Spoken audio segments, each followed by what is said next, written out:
وانت تتكلم كأن السعودية حقتكم هي المفروض لكل المسلمين تخاسي.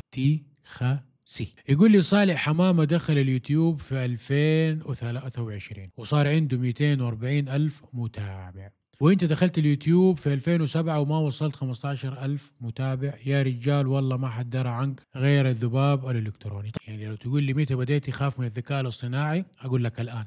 نبغى نفطر نروح للمطعم عربي وحيد كان فاتح يبيع الشاورما ب$30، شاورما عبارة عن خبز ودجاج. والله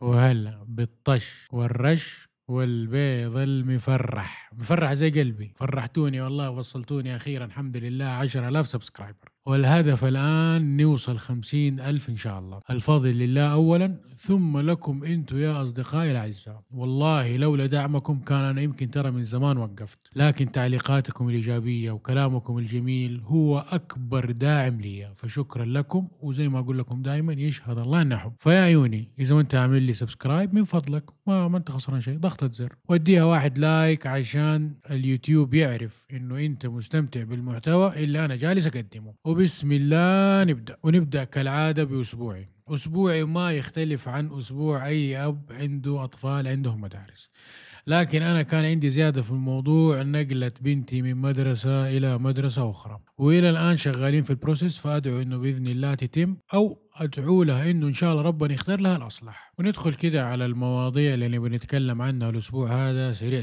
أول المواضيع اللي بتكلم عنها موضوع تم نقاشه أمس مع أصدقاء، فقلت لهم وجهة نظري في موضوع ما، والموضوع هذا بتكلم فيه ماني كخبير في هذا المجال، لكن مجرد يعني إنسان سافرت وسكت في قارات العالم كلها يمكن. ألا هو موضوع السرعة عندنا في السعودية. كيف يعني؟ أو السبيد ليميت، يعني بحاول حتى أجيب له كده معنى اللي هي أقصى سرعة. خلينا نقول يعني مثلا عندنا في المدينة إحنا في دائري السرعة فيه 110 ومسموح لك إلى 120. طيب ال10 كيلو هذه أمانة أنا أشوفها لخبط، لأنه خلاص هي سرعة 110، تلقى واحد مثلا ماشي 110 خلاص هو يقول سرعة 110، تيجي واحد قد مثلا وراه ماشي 113، يجي واحد ماشي 105، يجي واحد مثلا مثبت على 120، يجي واحد 118. فال10 كيلو هذه أنا أحسها تدي لخبطة للسائقين. خلاص انت ثبت السرعه على 120، انت تعديت 120 خلاص تاخذ مخالفه زي دوق العالم كلها. تبى تحط سماح 1 كيلو 2 كيلو حق اللخبطه، مع انه اغلب السيارات الان اصبح فيها مثبت سرعه يعني. فانا هذا رايي، انت حاطط سرعه يعني خلاص تبى تحط السرعه يعني القصوى في هذا الشارع 140 حطها 140، السرعه 70 حطها 70. ليش ال10 كيلو هذه السماح؟ اوكي هي يعني جايه من باب انه والله احنا عشان اذا انت المواطن لخبطت ولا غلطت ولا سرعت زياده، بس في الاخير زي ما قلت لكم بتسوي انا وجهه نظري يعني فاهمين. وبقول لكم انا بتكلم في هذا الموضوع ماني من رجل مرور ولا من رجل مثلا قضيت حياتي في تخطيط شوارع امانه يعني، لكن في كل العالم لما بسوق السرعه مثلا 120 هي 120. فهمت؟ خلاص الناس كلها تعرف النقطة سرعة 120، اللي على اليسار يمشي 120، ما تيجي تلقى اللي على اليسار مثلا سرعة 110 يمشي واحد 115 زي ما كلمتكم قبل شوية. ما ادري انا هذا رأيي، انتوا ايش رايكم؟ انتوا الناس اللي ساقت وشافت وعندها خبرة في هذا الموضوع كمان ادوني ايش رايكم؟ هل انتوا تتفقوا معايا؟ يعني سرعة مثلا انت حاطة 110 ومدي الناس 120 خلاص ثبت السرعة كلها 120. فاكتبوا لي رأيكم في التعليقات. بعدين آخر موضوع يا أصدقائي بتكلم معاكم فيه وتكلمت عنه الفيديو اللي راح على موضوع الذكاء الاصطناعي، وأمانة حسيت إنه لازم كمان أتكلم فيه زيادة. ترى يا أخوانا الذكاء الاصطناعي ما تدروا كيف هو مرة مكسر الدنيا. أبوريكم فيديو. طيب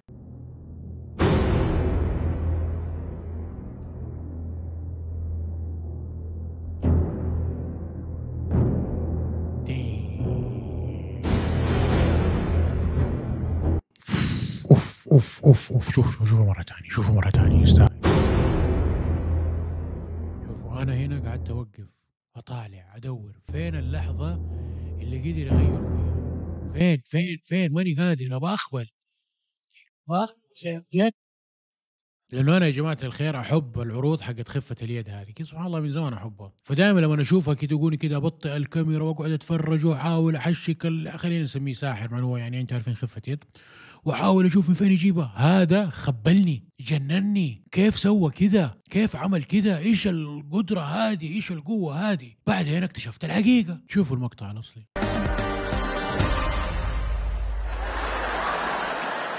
مقطع كوميدي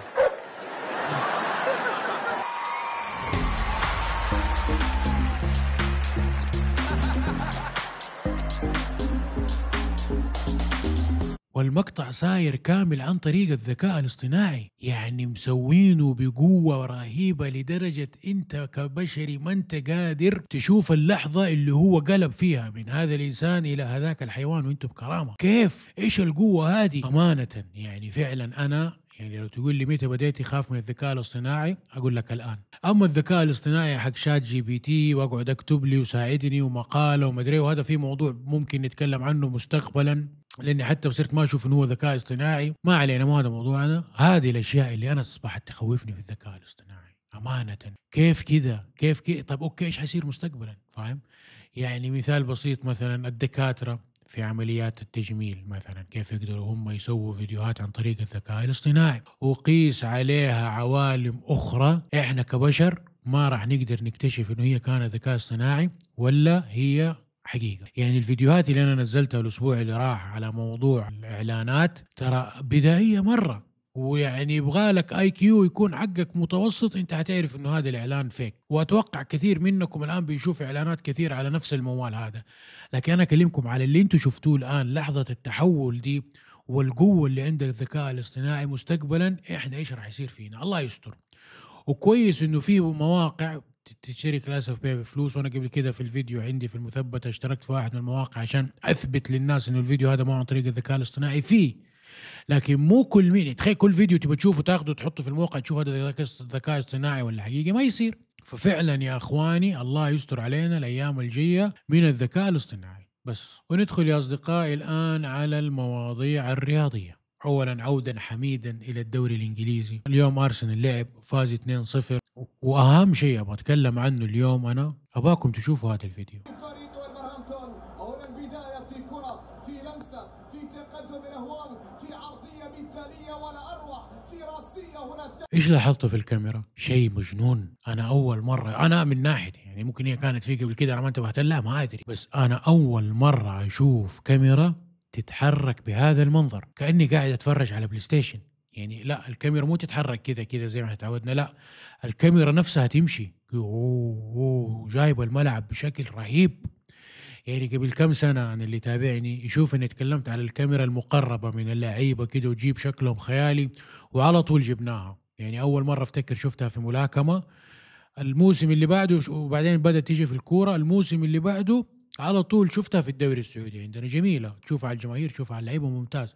بس هذه شوفوا مرة ثانية استمتعوا. فريق ولفرهامبتون، هنا البداية في كرة، في لمسة، في تقدم الأهوال، في عرضية مثالية ولا أروع، في راسية هنا. يعني ترى انا على فكره معليش مصورها من الجوال، انا اخذ كده من الحماس ورحت اخذت اللقطه هذه وصورتها من الجوال. اللي زي انت تتابع الدوري الانجليزي يا عزيزي ابغاك تركز فيها، ممتعه للبصر بشكل رهيب، مره حلو مره. وامانه اصلا الدوري الانجليزي الدوري الانجليزي دائما هو فوق امانه اي دوري يعني. وبعدين كمان مبروك للهلال. ايش سويتوا في النصر يا جماعه الخير؟ ايش اللي 4 والله رونالدو، انا حزين على رونالدو. أمانة أنا حزين على رونالدو. أحس رونالدو يقول أنا المفروض أكون في الهلال ما أكون في النصر. خليني أكلمكم بصراحة، ولو كان في الاتحاد نفس الشيء. ترى الراجل يبغى يسوي إنجازات ويبغى يحقق أرقام ويبغى يعمل، معليش في النصر ما أنت محققها، ولا في الاتحاد محققها، ولا في الأهلي محققها. هو نادي سعودي واحد اللي ماشي يا حبيبي زي الشيول على قولتهم مقبرة ما ترد ميت. هذا الهلال بطولات من دحين كمان شكلي ببارك لكم الدوري على المستوى هذا وعلى الاداء هذا اللي انتم قاعدين تقدموه. الدوري هلالي السنه دي، وايش ده ما شاء الله قوي قوي قوي قوي، فريق قوي، حارس دفاع وسط هجوم احتياط مدرب اداره جماهير ملعب دعم، كل شيء حتى الاحتياطي واحتياطي الاحتياطي والفرق السنيه والكله ما شاء الله تبارك الله. الله يهنيهم الهلاليه، يا بختهم انهم هلاليه. تخيل انت اتحادي وارسنالاوي، تخيل الضيم اللي انت عايشه بسبب الكوره يا رجل. انا بسبب الناديين هذول صرت احب الملاكمه وصرت احب الفورمولا 1، والله صرت اتابع رياضات اخرى. واحد كان قبل كم سنه مهدد بالهبوط، والثاني حتى الرابع ما كان يشمه، وفتره من الفترات احنا كان طموحنا الرابع كذا نبغى نجيب الرابع، بس هذا كان طموحنا الكروي والله العظيم. اما تخيل مثلا يا عزيزي انت تشجع الهلال وتشجع مدريد، تنام على بطوله، تصحى على بطوله، تنام على لعيبه، ما تخاف اداره تتغير جديده، اداره تيجي جديده، ما همك، بطولات امشي زي ما قلت لك، مقبره ما ترد ميت، ما شاء الله تبارك. بعدين يا اصدقائي ندخل الان على فقره الاخبار، وامانه فقره ما تسر ولا ابغى اتكلم في الموضوع هذا تفاصيلا يعني، لكن في المرض الجديد هذا حق جوذري، اسمه يسموه كذا جوذري القرود. يعني انا قاعد اتكلم معاكم الان وافتكر يعني امانه احداث كورونا. يعني احداث كورونا انا كان وقتها طايح في السناب، فقاعد اتكلم مع الناس اقول لكم ما نخاف. بعدها باسبوع كده دخلنا الناس نصهم يداوموا في المكتب، الاسبوع اللي بعده ما في دوامات، حظر دنيا. ويعني انا بالنسبه لي كانت ايام سوداء وايام ممتعه في نفس الوقت كورونا، والله العظيم جلستي في البيت والناس كده كلنا في البيت، ويعني كده كان ايش لي اكسبيرينس مختلف، بس من ناحيه شغل وحياه كان سيئه. فالان ايش وضع جذري القرود؟ امانه من بعد كورونا انا ما خفت من شيء الا هذا الشيء. ليش؟ لاني شفت بعيني مقاطع، ما ححطها هنا طبعا، يعني شفت بعيني مقاطع لاشياء اقسم بالله ايش ده. فابغى احد فيه كده مختص يطمنا يريحنا، يكتب لنا في التعليقات والله يا جماعه الخير لا تخافوا ان شاء الله امورنا طيبه، لا والله يا جماعه الخير استعدوا من الان، استعدوا، لانه الاستعداد هذا مهم. وعلى سيره الاستعداد خليني احكيكم قصه حصلت لي ايام كنت مبتعث، بما انكم انتم تحبوا يا عمل. ايام كنت في امريكا، كنت عايش في مدينه اسمها هيوستن تكساس، والمدينه هذه معروفه بالاعاصير. شوفوا كل مدن امريكا في عندها شيء معروفه فيه اسود، فاهم؟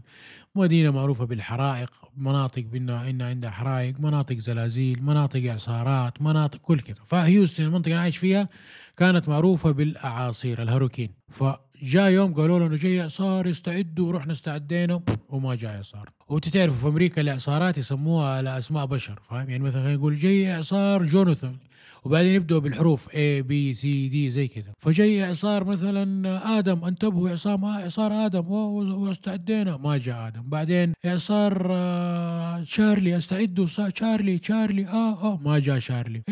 إعصار توني، استعدوا توني مدري، واستعدينا واشترينا وقضينا وما جاء توني. إعصار آيك، استعدوا سحبنا على آيك، بس بلا قرف كل شيء نروح نقضي وسوبر ماركتات زحمة والناس فوق بعض، سحبنا على آيك. آيك قرب، انتبهوا آيك قرب، واحنا ساحبين. يا خلاص آيك بيضرب. ايش آيك بيضرب يا حبيبي؟ قمنا لمينا شباب عند بعض، ورحنا سكننا في بيت واحد، وحطينا اغراضنا ولميناها كده فوق الكنب، ورحنا سكننا عند واحد صاحبنا، وفعلا ضرب آيك. ويعني ما يحتاج اقول لكم اللي حصل معنا. فعلا يا جماعة الخير كان من أسوأ الحظر اللي انا عشته في حياتي والله العظيم، بس الحمد لله عدى على خير. والله العظيم كنت افتكر اروح اشتري رمضان نبغى نفطر، نروح للمطعم عربي وحيد كان فاتح يبيع الشاورما ب$30، شاورما عباره عن خبز ودجاج والله، ودفعناها واحنا ذره عشان نفك ريقنا. الحمد لله على كل حال. فهذا موضوع الاستعداد مهم، ان انت تستعد. حيصير حظر انا ما عندي مشاكل امانه، بس خلوني استعد مضبوط. يعني بوب فجأة يا حبيبي دق عليك الحظر، الله يعينك والله الله يعين. فبالله يا اخواني طمنونا. بعدين يا اصدقائي ندخل على فقرة الافلام والمسلسلات، ما فيها كثير. شفت فيلم عربي على غير العادة، فيلم الفنانة منى زكي اسمه رحلة 404. رغم انه انا ماني من يعني محبين الافلام العربية والمسلسلات العربية ابدا، يمكن هذا اول مرة اتكلم عن هذا الموضوع، لكن رحلة 404 كان جميل، فيلم عربي جميل امانة، قصته حلوة، في هدف، في تمثيل جميل، كل شيء امانة. يعني اذا تتفرج على فيلم عربي اتفرج على فيلم رحلة 404، ثمز اب جميل. والآن يا أصدقائي ندخل على الفقرة الأحب إلى قلبي، ألا وهي تعليقاتكم. والأسبوع هذا معانا تعليقات ثقيلة جدا. معانا H5 يقول لي أبو سلامة، مسموح أني أتواصل مع معارض للدولة زي مثلا أبو حسين وغيره من دون إذن الدولة، ولا أملك صفة اعتبارية كإعلامي وما شابه، ولا القانون فوقي ومن تحتك؟ أول شيء أنا ما فهمت شيء القانون فوقي ومن تحتك أمانة، لكن سؤالك هذا ما توجه لي هو، وانا حبيت يعني انبه على هذا الموضوع. انا ما اعرف، يعني انا ما عمري تواصلت مع احد فيهم، فاهم؟ وانت على اي اساس بتواصل معهم؟ يعني انا مره افتكر جاني واحد قال لي اسمع مهند، انا بتواصل معاهم على اساس انه انا معاهم واخذ منهم معلومات وما ادري ايش. انا قلت له والله انصحك، مع اني انا ماني قانوني، انصحك لا تسوي كذا، نصيحه لله لا تسوي كذا. ايش وبعد افرض سبحان الله انت في نص المعامله دي انطبقت مثلا، هتيجي تقول له مهند شاهد، ايش دخل فقلت له اذني عن ده الموضوع، بعدني عن الموضوع. عندك شيء اطلع اتكلم قدام الناس، رد عليهم قدام الناس. هذا اشوفه يعني اقلها في التعليقات، فاهم؟ هذا يعني واجب علينا احنا ان احنا يعني انه نحن ندافع عن بلدنا، وكل مين واستطاعته، اللي يسوي فيديو، اللي بالتعليقات، اللي كذا. اما انك تروح تواصل معاهم ما والله ما اعرف يا حبيبي، ما عندي فكره، فاهم ايش الوضع. وبعدين حتى كاعلام ايش تبي تاخذ منهم؟ يعني تسوي معاهم لقاء صحفي يعني ولا إيه؟ والله ما اعرف. فامانه انا من رايي ما افضل، لكن اسالك فيها شخص قانوني افضل لك. طيب تعليق تاني كان تعقيبا على الفيديو اللي راح، وموضوع ايقاف الخدمات واكل حقوق الناس والى اخره. يقول لي طيب ايش رايك في اللي كافل عمه في حول مليون وعمه ما سدد، والولد وقفوا خدماته وهو عاطل ومكسر كله أسياخ ولا يقدر يشتغل، كيف يسوي؟ شوف هذا موضوع ثاني غير موضوع إيقاف الخدمات، موضوع الكفالة، وأتكلموا عنه في برنامج سقراط قبل كده، البودكاست حق سقراط. وأمانة أنا أقول لكم بكل صراحة أنا ما اقتنعت بالكلام. طيب معليش، يعني إحنا الآن في السعودية جالسين نتطور تطور رهيب، تطور رهيب. يعني أمس أنا استخدمت نفاذ وقلت الحمد لله على نعمة نفاذ اللي عندنا أبشر، عندنا المحاكم كلها صارت قانونية، عندنا أشياء يعني تطور في الناحية التكنولوجية هذه، وعلى تطور على جميع الأصعدة الحمد لله عندنا في السعودية. وكل اللي عايشين في السعودية يعني حسوا بالتغييرات اللي حصلت في هذه والتطور اللي صار هذا آخر كم سنة عندنا. فموضوع الوكالة غير نكبة زي اللي حصل هنا، يجي واحد ياخذ فلوس ويكفل واحد ويسحب، وهذاك اللي انتل، والشخص هذاك عايش حياته مبسوط وسعيد، فاهم؟ غير كذا يعني، غير انه اصلا بيسبب مشاكل لناس. طب ما انت توقف نفسه اللي اخذ الفلوس، ليش توقف الكفيل؟ الكفيل ايش حيسوي؟ يروح يمسكه من شعره ويجره، يعني ياخذ فلوس ويبيع سياراته؟ صعب كمان فعلا، خلينا نتكلم بعقليه وبمنطقيه، صعب. خلاص هو كفله وتورط فيه، ايش حيسوي يعني؟ فهذا موضوع الثاني اصلا الكفاله كمان، انا هذا رايي يعني الحكومة مديتنا، كيف أقول لكم، هي ما هي صلاحيات ولا ما يعني مديتنا خدمات خلينا نقول، ولا أشياء مثلا دعم مهول في قطاعات مختلفة. زي عندكم مثلا وزارة الموارد البشرية تسوي دورات وتعطي ناس مثلا قروض وتساعدهم بلا فوائد وأشياء إلى آخره، بس يقول لك جيب كفيل حكومة. فين أنا مثلا ما عندي كفيل حكومة، انا مثلا شغال في الشركه عندي، اقول لهم طب يا اخي اديكم ضمان، انا امسكوني، انا ما سددت امسكوني، انا مدير الشركه امسكوني انا، فهمت؟ حاولت معاهم بشتى طرق، لازم كفيل موظف حكومي. عليه ما تلقى واحد يرضى يكفلك، يعني يحط حياته في خطر، اصلا تلقى هو عليه قروض ومسوي اشياء في حياته، ما يكون ما عنده صلاحيه انه هو يكفلك. فكثير خدمات الحكومه معطيتنا هي تفضلوا خذوا يا مواطنين استفيدوا منها، لكن عائق الكفيل الحكومي هو المشكله. طب خلاص انت عندك المواطنين، عندك يعني تقدر تمسكه، هو نفسه اللي اخذ القرض وما سدد ولا تاخر ولا تعذر، فاهم؟ هذا هو اللي امسكه، ليش تروح تمسك الكفيل؟ فاهم؟ وزي ما قلت لكم اول، اصلا كمان توقف كثير خدمات الناس تقدر تستفيد فيها لانه هو مو محصل كفيل حكومي. فهذا موضوع مره غير موضوع يعني، فاهم؟ يعني انا اتمنى كل الناس اللي كافلين ناس يا حبيبي يقولوا لهم انتوا يلا شكرا لكم روحوا ارتاحوا، انت نفسك اللي اخذ الفلوس ولا انت مسوي مشكله، انت تعال انت من اذنك وانت اللي تتعاقب. والله العظيم، وهذا رايي انا، اتمنى صوتي يوصل للمسؤولين ويسمعوا، يعني كمواطن محب وخايف على بلده وعشت التجربه هذه، فهمتوا؟ والله. طيب ناخذ معانا التعليق هذا. يقول لي صالح حمامة دخل اليوتيوب في 2023 وصار عنده 240 ألف متابع، وانت دخلت اليوتيوب في 2007 وما وصلت 15 ألف متابع، يا رجال والله ما حد درى عنك غير الذباب الإلكتروني. طيب شوف يا عيوني، أنا فعلا في اليوتيوب من 2007، اتفق معاك، لكن أنا ما بديت على اليوتيوب فعلا يعني أشتغل ونزل فيديوهات إلا قبل شهرين. هذا أولا. ثانيا أنا إيش دائما أقول؟ يا رب يعني يعرفوني قليل ويحبوني، ولا يعرفوني كثير ويكرهوني. شفت فاهم فرق؟ إن شاء الله يكون عندي، والله ما أتمنى يكون عندي 1,000,000 متابع، لكن نصهم شفت أو ربعهم يكرهوني وما يحبوني، لأنه أمانة في ناس كثير، هذه شيء عندنا أنا لاحظت أصلا، يتابعوا ناس ما يطيقوهم، ما يطيقوا كذا، بس يتابعوا ويشوف ويقعد يتفرج وينرفز نفسه، كثير في زي كذا، فاهم؟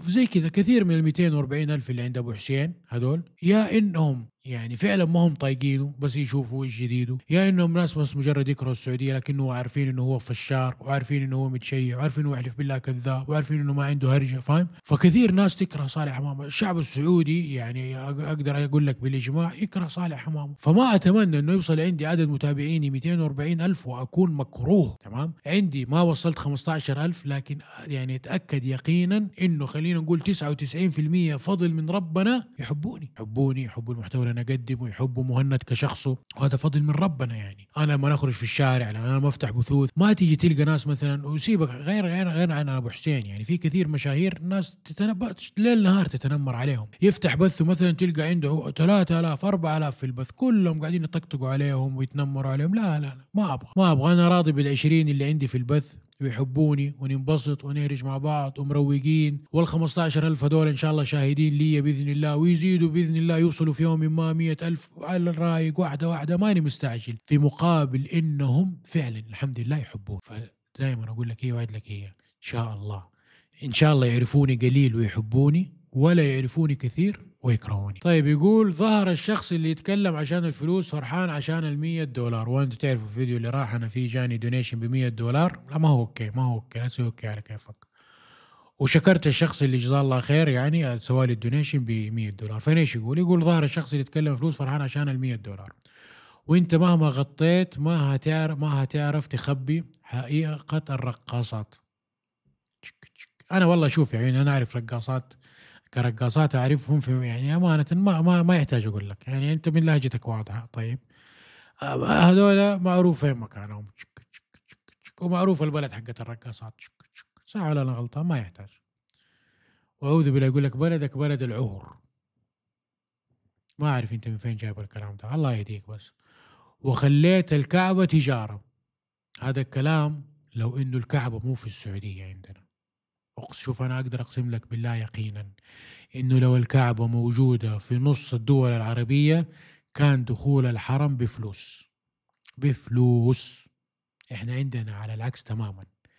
احنا عندنا حكومتنا الله يجزاها خير تصرف من حر مالها على الكعبة. شفت فاتورة الكهرباء الواحدة هذه؟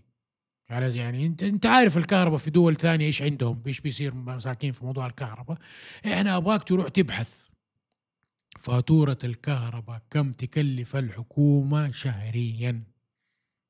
والله العظيم فوق عشرات ملايين الريالات، والله بس فاتورة الكهرباء، النظافة، الصيانة، الأمن اللي بيصير في الحرم، موية زمزم نقلها من مكة للمدينة وتعبئتها، كسوة الكعبة، أشياء ما لا نهاية.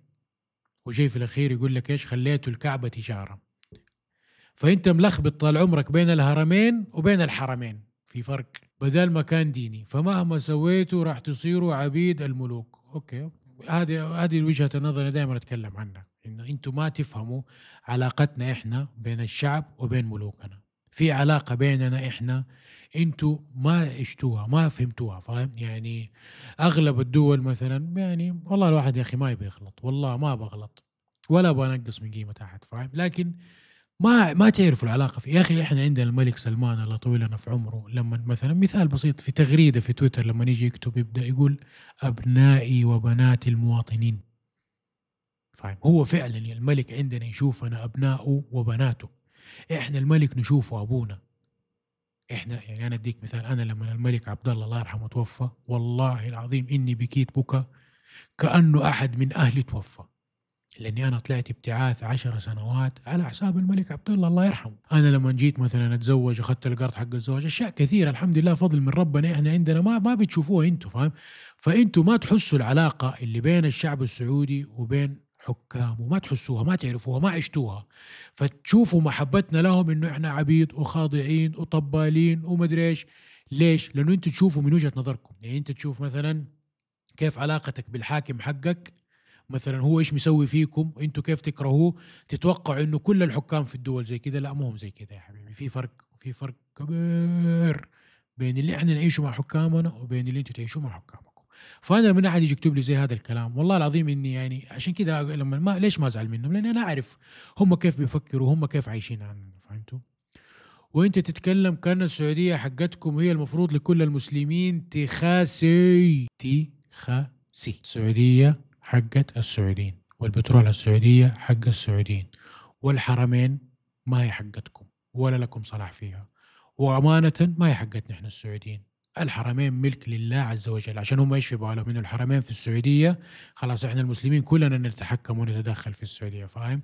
الحرمين حقت الله عز وجل، لكن الله عز وجل اختص السعودية انه الحرمين الان موجودة في السعودية، وخدمة الحرمين شرف لنا، وخدمة الحجيج شرف لنا، لكن انت وغيرك تيجي السعودية زائر معزز مكرم، نحطك على راسنا. طيب انت معلش تخسي يعني، لكن انا اتكلم على عموم الحجاج والمعتمرين، على راسنا نحطكم، تيجي تحج، تسوي عمره، سياحه، تزور البلد، تشوف خدمه، ابتسامه من الاذن للاذن من يوم ما تدخل بلدنا الطاهره الشريفه، من يوم ما تدخل، من موظفين الجوازات واستقبالهم وخدمتهم اللي زي العسل، وقيس عليها لين ترجع المطار. هذه السعوديه، تيجي زائر، شفت؟ اما انك تيجي تتدخل في خصوصيه ولا تسوي ولا تعمل ولا ايش عندكم كده ولا انتوا ايش كده، هذا شيء لا يخصك. يا كنت بقول يا عزيزي بس ارجع مره ثانيه قلت خسي، ما يخصك لا انت ولا غيرك ولا اي واحد ما يحمل الجواز الاخضر. شفت انا في الفيديو هذا قبل شوي ايش اتكلمت عن الوكالات، واتكلمت واتمنى اشياء تتغير تظبط. مواطن سعودي احب بلدي وابغى بلدي تتطور. شفت فوق احنا ما شاء الله طايرين زي الصاروخ، كمان زياده نبغى نطير اصرخ من الصاروخ، لانه احنا نقدر. فاحنا عندنا جواز اخضر، احنا نتكلم نقول راينا، والله نبغى نسوي نبغى نعمل حق مواطنين سعوديين الحمد لله. لكن انت بدامك ما تحمل الجواز الاخضر فانت مالك شبر. شفت؟ حتى الحرم مالك صلاح فيه. شفت؟ حتى الحرم تيجي تصلي وتصوم ونفطرك ونشيلك ونخدمك على راسنا، لكن مالك صلاح لا بالحرمين ولا بالسعوديه، ولا تتدخل ليش سويتوا كده وليش عملتوا كده، ما هو شغلك لا انت ولا غيرك. وصلت؟ نكمل. ايه في نقطه صح. وبالنسبه يا حبيبي لموضوع $100، طيب احنا ما ننكر المعروف ولا ننسى الجميل لاحد، مو زي الناس اللي تاكل وتنسى، قد ما تاكلهم ينسوا ما ينسوا. فانا يا حبيبي فاتح الدونيشن، لما يجيني دعم من احد احب اشكره، شكرا لك يا حبيبي، بالعكس.